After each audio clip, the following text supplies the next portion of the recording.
Mount Everest, जिसकी ऊंचाई करीब 8,500 मीटर है और जो दुनिया का सबसे ऊंचा माउंटेन है, उस पर आज तक करीब 7,000 लोग चढ़ाई कर चुके हैं। तो वहीं दूसरी तरफ एक ऐसा भी माउंटेन है जिसकी ऊंचाई माउंट एवरेस्ट से 1000 मीटर कम है और जिसकी गिनती दुनिया के 100 सबसे ऊंचे माउंटेन्स में भी नहीं होती। उस पर आज तक एक भी इंसान नहीं चढ़ पाया है। मैं बात कर रहा हूँ भगवान शिव के निवास स्थान माने जाने वाले कैलाश पर्वत की। 19वीं और 20वीं सदी में कई सारे माउंटेनियर्स ने इस पर चढ़ाई करने की कोशिशें की थी, लेकिन कैलाश पर्वत को सैर करना तो दूर, इनमें से बहुत लोग जिंदा वापस भी नहीं लौट सके।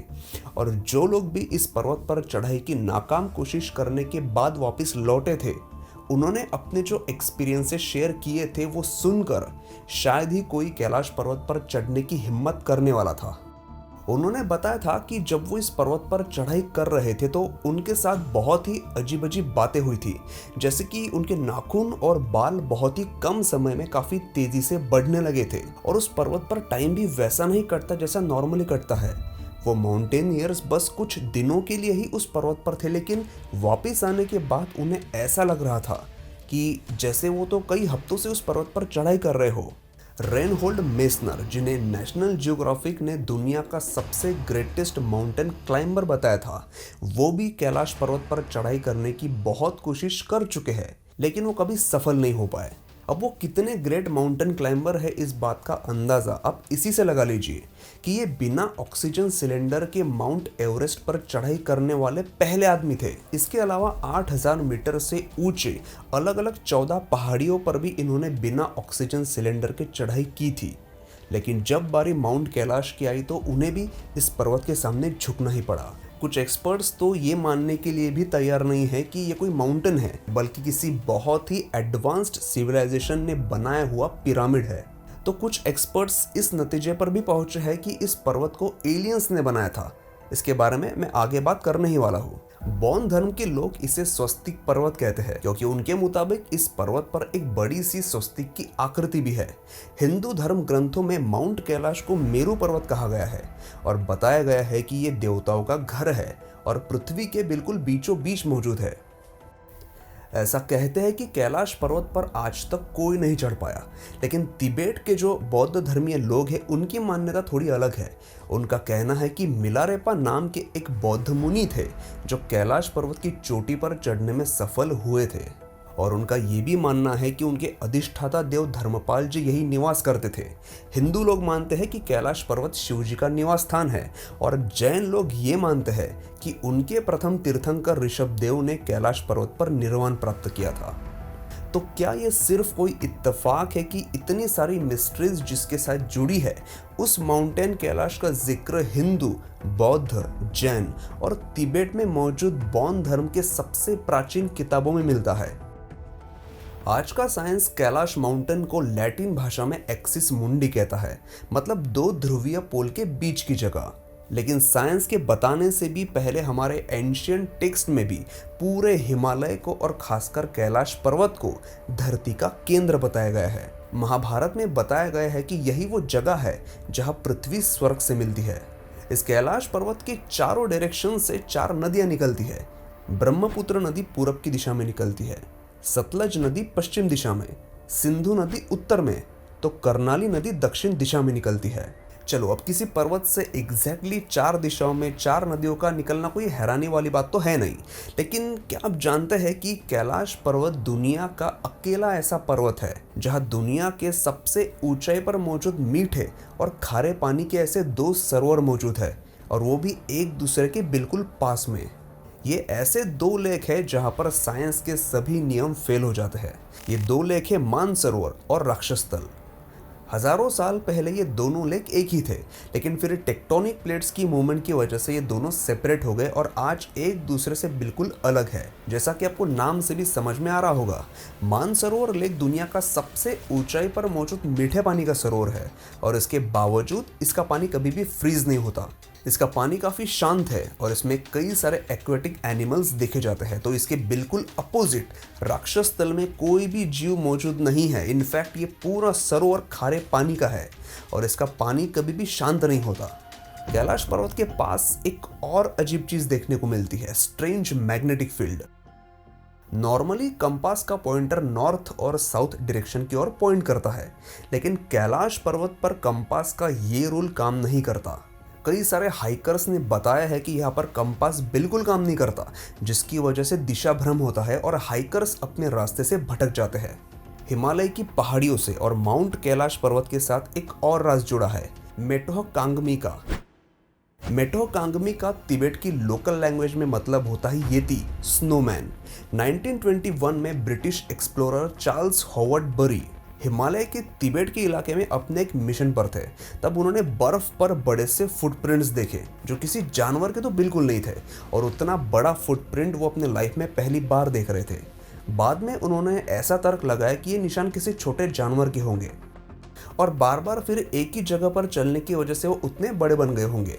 लेकिन जब वो अपने कैंप के पास पहुंचे और उन्होंने उन फुटप्रिंट्स के बारे में आसपास के लोकल लोगों को बताया, तो उन्हें एक ऐसी बात पता चली जिसकी उम्मीद उन्हें जरा भी नहीं थी। उन गाँव वालों ने उन्हें बताया कि वो फुटप्रिंट्स तो मेटोह कांगमी के हैं, और उस जीव के बारे में वो लोकल लोग ऐसे बात कर रहे थे कि जैसे उनके लिए वो कोई नॉर्मल जानवर हो। उन्होंने बताया कि वो हिमालय की पहाड़ियों में रहने वाला एक 2 पैर पर चलने वाला जानवर है, और वो कभी भी किसी के सामने नहीं आता, वो हमेशा छिप कर रहता है। और ऐसे हिम्मानों के सबूत हिमालय की पहाड़ियों पर कई जगह मिल चुके हैं। एक बार खुद इंडियन आर्मी ने भी इस भयानक और विशालकाय स्नोमॉन के एग्जिस्टेंस का प्रूफ दिया था। हिंदू और बौद्ध धर्म में शंभाला नाम की एक सीक्रेट जगह का जिक्र किया गया है। शंभाला वही जगह है जिसका जिक्र डॉक्टर स्ट्रेंज मूवी में भी मिलता है। शंभाला ऐसी सीक्रेट जगह को कहा गया है जो कैलाश पर्वत के पास मौजूद है, और जहां तक पहुंचना आसान नहीं है। यहां पर पहुंचना हर किसी के बस की बात नहीं है, लेकिन जो यहां पहुंचता है उसे कुछ ऐसी शक्तियां मिलती है जो उसे आम इंसानों से अलग बनाती है। फेमस राइटर जेम्स हिल्टन ने इस जगह पर एक पूरी किताब लिखी हुई है, और कई सारे ब्रिटिश ऑफिसर जिन्हें ब्रिटिश काल में इन्हीं पहाड़ियों में तैनात किया गया था, उन्होंने इस एरिया में कई सारे ऐसे योगी देखे थे जिन पर ठंड का असर बिल्कुल नहीं हो रहा था, मानो उनमें कुछ अजब की शक्तियां हो। और तब वो लोग ऐसे इंडियन योगीज को देखकर बहुत हैरान हुए थे। कुछ सालों पहले इंडिया में भी एक ऐसा वीडियो वायरल हुआ था जिसमें एक योगी नंगे बदन हिमालय की वादियों में ऐसे घूम रहे थे मानो उसने अपने शरीर पर, अपने इंद्रियों पर और अपनी भावनाओं पर काबू पा लिया हो। कर्नल विल्सन उन माउंटेनियर्स में से थे जिन्होंने इस पर्वत पर चढ़ने की नाकाम कोशिश की थी। उन्होंने अपना अनुभव शेयर करते हुए कहा था कि चढ़ाई करते हुए मुझे एक रास्ता दिखा था जो इस कैलाश पर्वत के शिखर तक जा रहा था, लेकिन जैसे ही मैंने उस पर आगे बढ़ना शुरू किया, अचानक से तेज बर्फबारी शुरू हुई। वो बर्फ इतनी तेजी से गिर रही थी कि मुझे कुछ भी दिखाई नहीं दे रहा था, और मजबूरन मुझे वहां से पीछे हटना पड़ा और वापस लौटना पड़ा। रशियन क्लाइंबर सर्जी सिस्टियाकोव का एक्सपीरियंस तो इससे भी बुरा था। उन्होंने बताया था कि जैसे जैसे वो इस पर्वत की तरफ बढ़ रहे थे, उन्हें कुछ अजीब सा महसूस होने लगा था। वो अपने आप को बहुत कमज़ोर फील कर रहे थे, और उन्हें बार बार ऐसा लग रहा था कि उन्हें यहाँ से वापस चले जाना चाहिए। और फिर उन्होंने वैसे ही किया, और स्ट्रेंजली नीचे आने के बाद सब कुछ नॉर्मल हुआ।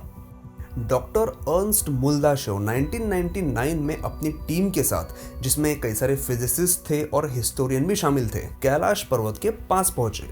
उन्होंने और उनकी टीम ने कई महीने कैलाश पर्वत के पास बिताए और उस पर्वत का गहरा अभ्यास किया, जिसके बाद उन्होंने ये दावा किया कि कैलाश पर्वत कोई नेचुरल ऑब्जेक्ट नहीं है, बल्कि एक मैनमेड पिरामिड है।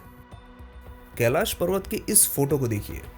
अर्नस्ट मुल्दाशेव का यह दावा था कि इस हिस्से में बनी ये दीवार और उस पर बनाए स्ट्रक्चर कोई जियोलॉजिकल फॉर्मेशन नहीं हो सकता। ये कुछ हजारों साल पहले यहाँ पर बनी हुई बड़ी बड़ी मूर्तियां थी जो आज खराब हालत की वजह से पहचानी नहीं जा सकती। और कैलाश पर्वत का ये पश्चिमी हिस्सा, जिसका शेप आप क्लियरली देख सकते हैं, ये किसी स्टेप पिरामिड जैसा लग रहा है। इस पर कुछ लोग ये आर्ग्यूमेंट देते हैं कि हो सकता है कि आंखों का भ्रम हो, या फिर ये पैरेडोलिया हो सकता है। तो मुझे ये बताइए कि ये सारी चीज़ें और भ्रम कैलाश पर्वत के पास ही क्यों होते हैं? दुनिया में इससे भी बड़ी और डेंजरस जगह मौजूद है, वहाँ ये सारी चीज़ें एक साथ क्यों नहीं है? इसी कैलाश पर्वत में ऐसा क्या है कि दुनिया भर की मिस्ट्रीज इसी के साथ जुड़ी है?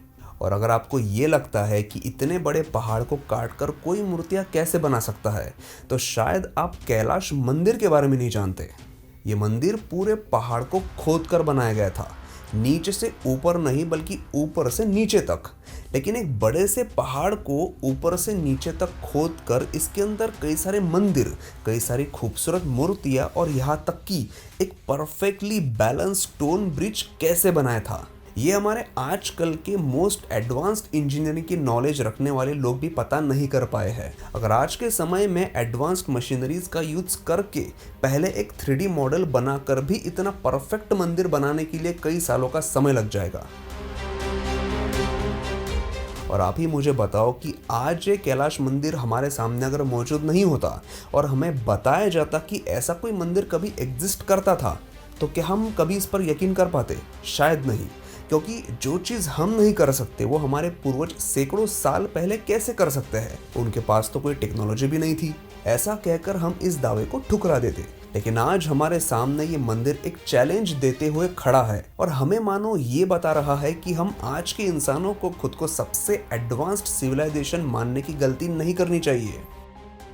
और क्या ये भी एक इत्तेफाक है कि इस कैलाश मंदिर को कैलाश पर्वत की तरह सफ़ेद रंग दिया गया था ताकि ये कैलाश पर्वत जैसा दिखाई दे सके। मतलब इस मंदिर को बनाने वाले जो लोग थे, जो हमसे भी ज़्यादा होशियार थे, उन्होंने भी इस मंदिर को कैलाश पर्वत का रूप देने की कोशिश की थी। मतलब उन लोगों के लिए भी कैलाश पर्वत कितना इम्पोर्टेंट था, शायद ये भी एक इत्तेफाक हो सकता है, नहीं? कैलाश पर्वत पर जो लोग चढ़ाई की नाकाम कोशिश कर चुके हैं, उनके एक्सपीरियंसेस सुनने पर तो ऐसा लगता है कि मानो ऐसी कोई इनविजिबल एनर्जी यहाँ पर मौजूद है जो लोगों को इस पर चढ़ाई नहीं करने देती, इंसानों को अपने पास नहीं आने देती। तिबेटियन ओल्ड स्क्रिप्चर्स में ऐसा लिखा भी गया है कि कैलाश पर्वत देवताओं का स्थान है और वहाँ कोई भी नश्वर चीज़ नहीं जा सकती, इसलिए कोई भी इंसान आज तक इसके शिखर पर नहीं पहुँच पाया है। और सिर्फ इंसान ही नहीं, इंसानों द्वारा बनाई गई एडवांस टेक्नोलॉजी भी इस पर्वत से जीत नहीं पाई है। इस पर्वत के आसपास का क्लाइमेट इतना ज़्यादा भयानक है कि इंसानों द्वारा बनाया हुआ कोई भी हेलीकॉप्टर, प्लेन या ड्रोन भी इसके शिखर के आसपास भी नहीं पहुंच सकता। लेकिन ऐसा अजीब एटमॉस्फेयर कैलाश पर्वत के आसपास ही क्यों है? और इस पर्वत पर मौजूद इनविजिबल फोर्स है क्या? क्या कैलाश पर्वत का कनेक्शन एक्स्ट्रा टेरेस्ट्रियल्स के साथ है? अब देखिए, एक्स्ट्रा टेरेस्ट्रियल्स मतलब सिर्फ एलियन नहीं होता। एक्स्ट्रा टेरेस्ट्रियल्स मतलब ऐसा कुछ भी जो हमारी पृथ्वी से बाहर का हो। और हिंदू धर्म के साथ कई सारे धर्मों में ये बात बताई गई है कि इंसानों से पहले भगवान इस धरती पर आए थे और उन्होंने ही यहाँ इंसानों को अपनी सभ्यता विकसित करने में मदद की थी। और कैलाश पर्वत को इन्हीं धर्मों में उनके भगवान का घर भी कहा गया है। यहाँ का जो मानसरोवर लेक है, उसके पास कई सारे लोगों ने यूएफओ देखने का भी दावा किया है। कहते हैं कि यहाँ पर एक अलग ही एनर्जी फील होती है जो आपको किसी और जगह फील नहीं हो सकती। हम आज के लोग हैं कौन? एडवांस्ड होमो सेपियंस। इतने एडवांस कि ना हम हमारी एडवांस टेक्नोलॉजी यूज़ करके कैलाश मंदिर बना सकते हैं, ना ही इजिप्ट का पिरामिड। हाँ, हम ऐसे कंक्रीट की बिल्डिंग ज़रूर बना सकते हैं जो ज़्यादा से ज़्यादा 100 साल टिकती है। हम ऐसे पुल बना सकते हैं जो 10-20 साल के ऊपर नहीं टिक पाते। तो ऐसा हो सकता है कि हम में इतनी कैपेबिलिटीज़ है ही नहीं कि हम एक्स्ट्रा टेरेस्ट्रियल्स को या फिर उनकी एनर्जी को पूरी तरह से समझ पाए। हो सकता है कि दूसरे डायमेंशन से आने वाले एक्स्ट्रा टेरेस्ट्रियल्स या फिर भगवान लाखों किलोमीटर की स्पीड से ट्रैवल करते हो और उन्हें अपने नज़रों से देखने की हमारी औकात ही ना हो सकता है कि जो पुराने स्क्रिप्चर्स में लिखा है कि कैलाश पर्वत भगवान शिव का निवास स्थान है और वो यहाँ पर रहते भी हो, लेकिन उन्हें देखने की, उनके एनर्जी को टोलरेट करने की हमारी औकात नहीं है, इसलिए हमें वो दिखाई नहीं देते या हम उनके कैलाश पर्वत पर चढ़ाई नहीं कर सकते। अब काफ़ी सारे वीडियोस में एक दावा ये भी किया जाता है कि कैलाश पर्वत पर ओम भी दिखाई देता है।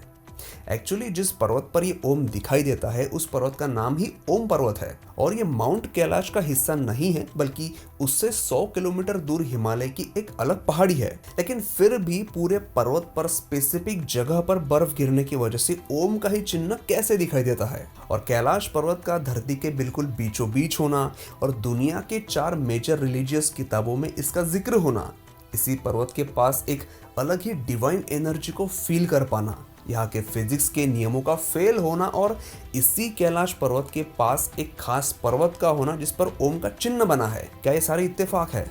आपका इस पर क्या कहना है मुझे कमेंट करके ज़रूर बताइए, क्योंकि ऐसा वीडियो बनाने के बाद आपकी उस पर क्या राय है ये जानना भी मेरे लिए बहुत ज़रूरी है। तो प्लीज़ कमेंट करके ज़रूर बताइए, और अगर ये वीडियो अच्छा लगा हो तो प्लीज़ इसे लाइक ज़रूर करिए। अगर इस वीडियो को ज़्यादा लाइक्स आते हैं तो अगला वीडियो और भी अच्छा और जल्दी लाने की हमें इंस्पिरेशन मिलेगी। वीडियो देखने के लिए बहुत बहुत धन्यवाद।